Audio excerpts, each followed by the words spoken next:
your mind has to be stronger than your feeling.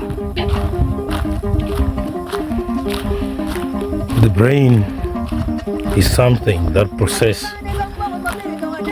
the thinking, the nervous system, the pain and response in the body. Actually, the brain is like the central nervous system, or the brain is the central processing unit of the body, if I am to use a computer term.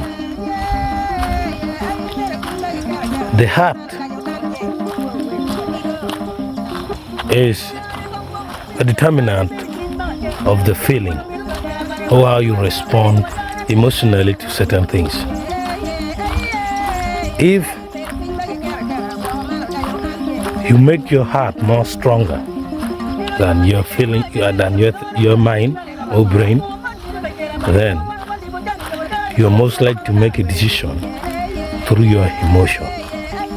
Decisions made via emotions, whether excitement or sadness, will all result into bad decisions.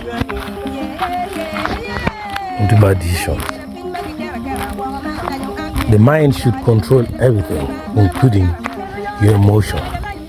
That is your feeling. Feelings are not a good direction to act upon, but thoughts and thinking, contemplation or reminiscence are the ones that are the best for you to make your decision. So always, under whatever condition, make sure your mind is stronger than your feeling, so that you make the decision which is worth making.